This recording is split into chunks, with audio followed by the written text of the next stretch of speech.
Hi, everybody. Welcome to Taking Care of You with Mrs. Magoo. We've got a great show lined up for you today. Up first on Vision Assist, we're going to be talking about finding the food on your plate. Then next, we're going to be talking about superfoods. Now, I picked 5 superfoods, and I was going to try and do it all in one episode, but it was just way too much information. So what I'm going to do is I'm going to concentrate on one superfood for each show for the next 5 episodes. And today we're talking about broccoli. Then after that, we're going to be making pumpkin spice muffins with just 2 ingredients. That's right, just 2 ingredients. Then after that, we're going to do a pumpkin facial. Then next after that, we are going to be talking about gratitude. So let's move on to Vision Assist.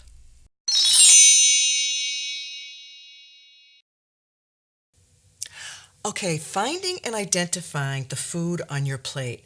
You know, sometimes I have a hard time seeing what food is on my plate, and there's nothing worse than picking up a forkful of what you think is steak, and it turns out it's beets. Or maybe picking up a mouthful of what you think is mashed potatoes, and it turns out to be cauliflower. So I have a few solutions to that problem. And basically, it's using different shapes and colors of plates. Now, first off, let me tell you the plates I try and stay away from. The first one is a white plate. I don't know, there's something about the white plate that it's kind of stark or very reflective or glary. I just feel like I have to wear sunglasses when I use a white plate, so I just have a tendency to stay away from the white plates. Then the other plates I stay away from is plates with a print on them. When I use these type of plates, I'm constantly trying to pick up a flower or a leaf with my fork, and I always end up disappointed. So the pattern plates, they're just too confusing, so I stay away from those as well. Years ago, these square plates became very trendy, and I think they're wonderful. What I do is I put my protein, my meat, fish, or chicken, I always keep it in the northeast corner of my plate. Then let's say my potatoes, my rice, I put that in the southwest corner of my plate. Or let's say your vegetable, you put in the southeast corner of your plate. So as long as you remain consistent with that, you'll always know what is where. Now, another thing you can do is use different colors of plates. Some things show up better on the lighter color plates, some things show better on the darker plates. And I'll show you for an example. Now, first up, I have scrambled eggs. Now, here are the scrambled eggs on the darker colored plate, and here are the scrambled eggs on the lighter colored plate. You can see they show up much better on the darker colored plate. And going back to the square plates too, I also wanted to say that with the square plates, I also have less of a tendency to push my food off the side of the plate. Sometimes with round plates, the food it just gets pushed off my plate. And then I end up starving to death. Next up, I have a tomato. Here's the tomato on the darker plate. Here's the tomato on the lighter plate. Obviously, you can see it shows up much better on the lighter plate. And here we have steak, darker than lighter. It does show up a little bit better on the lighter colored plate.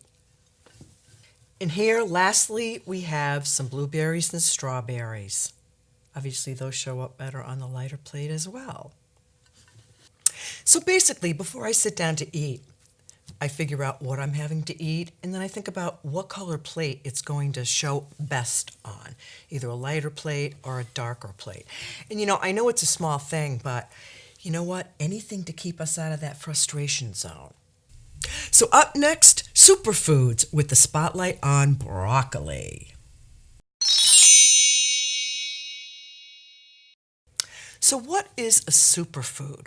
Well, there's really no set criteria for defining a superfood, but basically what it is, it's a nutrient-dense dietary addition. Now, these superfoods can help you achieve optimum health, they can help prevent chronic illness, and they just help you thrive and feel great every day of your life.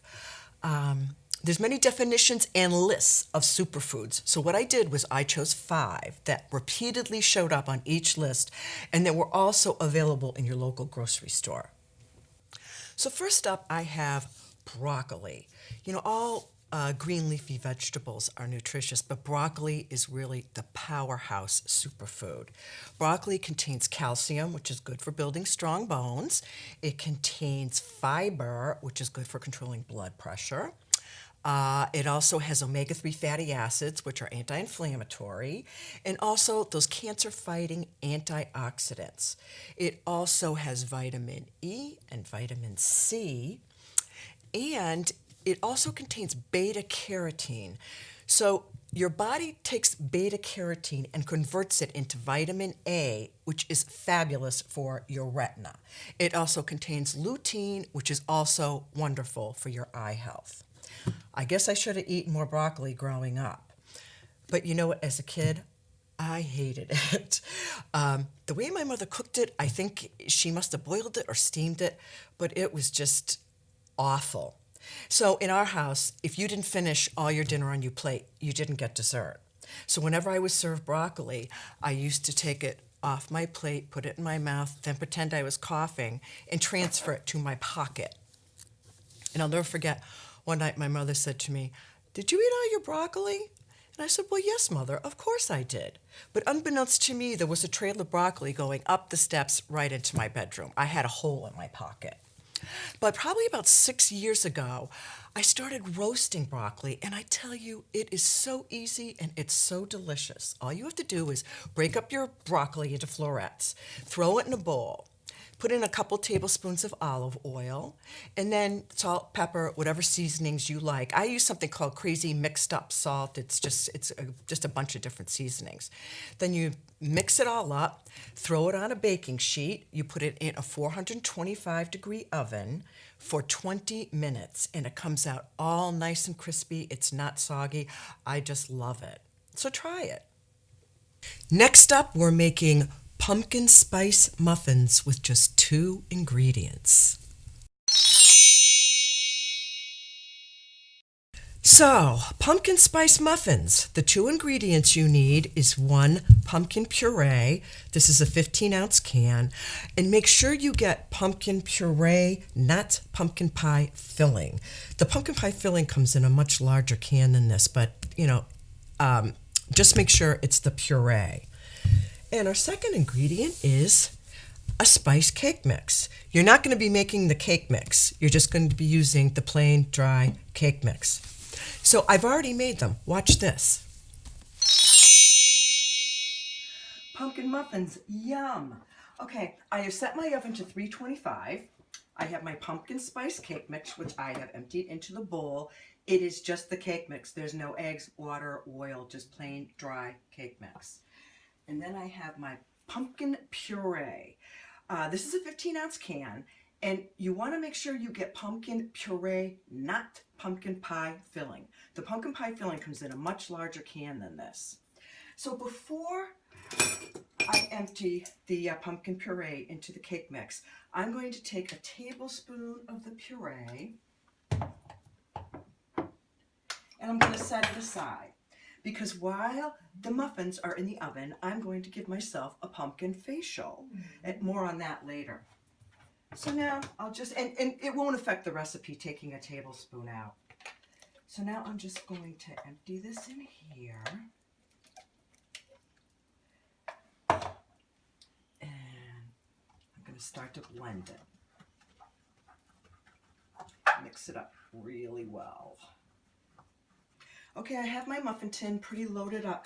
I used to not to like to cook muffins only because I always put too much batter in or too little. But I found these ice cream scoops. These come in really handy, and they seem to measure it just exactly what you need. It's as easy as that, and then I'll just put that in there. Okay, so these are also great for meatballs too. So I'm going to put it in my preheated 325-degree oven, and I'm going to cook them for 18 to 20 minutes. And once they're done, I'll put a toothpick in them to make sure it comes up clean, and we'll be good to go. Okay, I've just taken these out of the oven. I ended up cooking them for 20 minutes. I've got my toothpick, and I'm going to do the toothpick test. Just stick it in there. Now, where I don't see all that well, I just feel it, and it feels clean, so they're done. So enjoy them. And up next, I'll tell you about my pumpkin facial. Now, this is actually a Weight Watchers recipe. The muffins, I believe, are like 160 calories a piece. Now, if you want, you could use the batter and just make one loaf of pumpkin spice bread, or you could make mini loaves. You would just have to change the cooking time. Okay, so up next, the pumpkin facial. So why a pumpkin facial? Well, pumpkin has loads of vitamin A, which is very healing for your skin. It also has vitamin C, which brightens your skin. It also has vitamin E. And it also contains enzymes that help remove dead skin cells from your face. And it's also very hydrating as well. Now, I have the tablespoon of pumpkin puree that I had reserved from the muffin recipe. Now, I've added to it 1 teaspoon of plain yogurt. And plain yogurt helps soothe and smooth your skin. It also has lactic acid, which also helps get rid of those dead skin cells. It's very hydrating. And then I added a teaspoon of honey, raw honey, actually. And honey's a humectant, so it locks in the moisture in your skin. And it is also antibacterial as well. So we got Beulah helping us out here today. This facial has a tendency to be a little runny, so I'm just going to apply it with a brush. So we're going to go socks, right, Beulah? All right, so I'm just going to start applying it to the neck up here. And all you need is a very thin layer of this facial. Now, in a few minutes, you're going to start to feel your skin start to tingle. That's the enzymes working.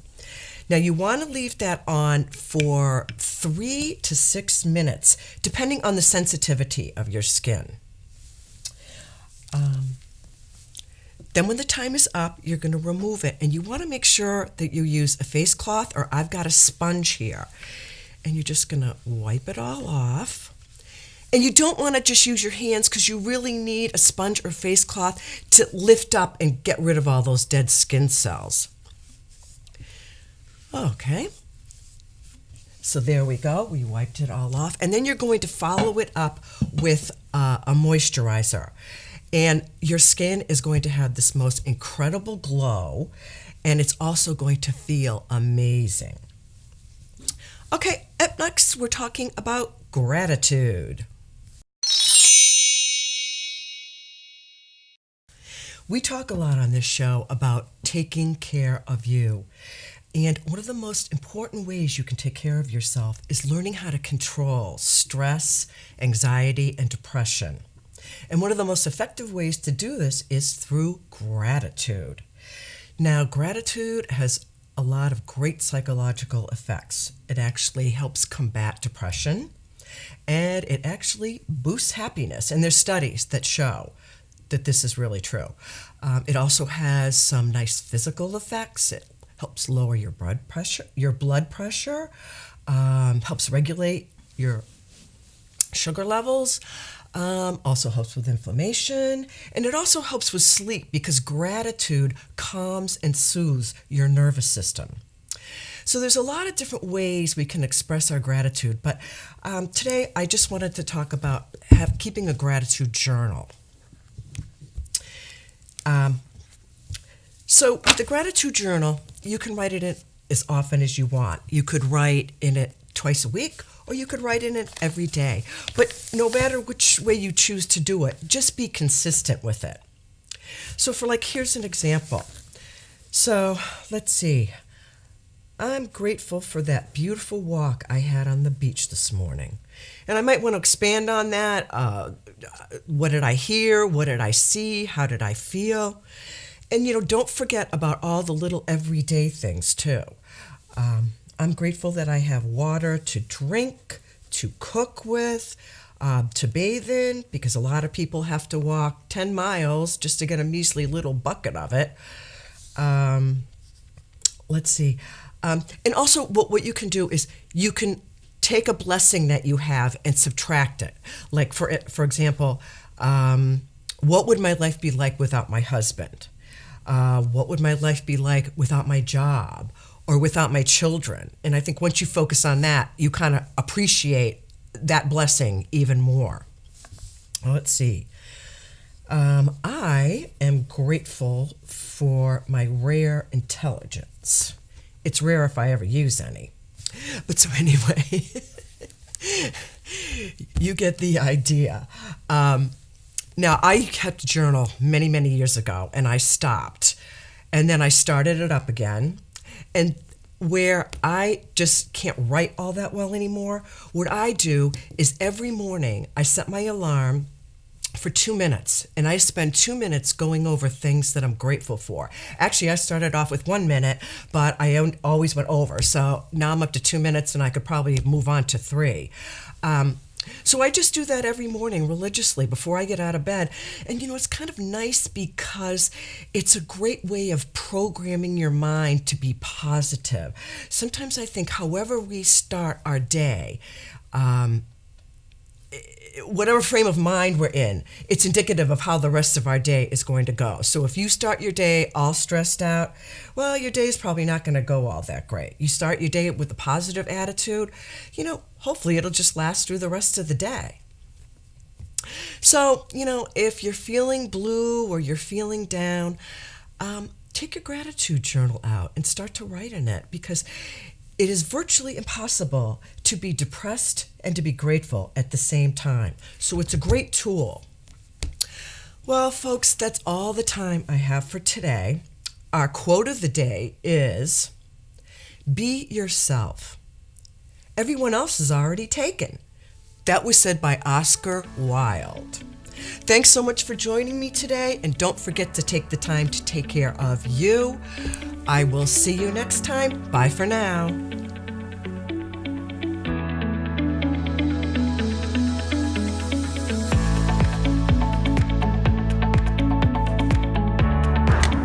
Oh, excuse me. I'm so sorry. Oh, are you okay?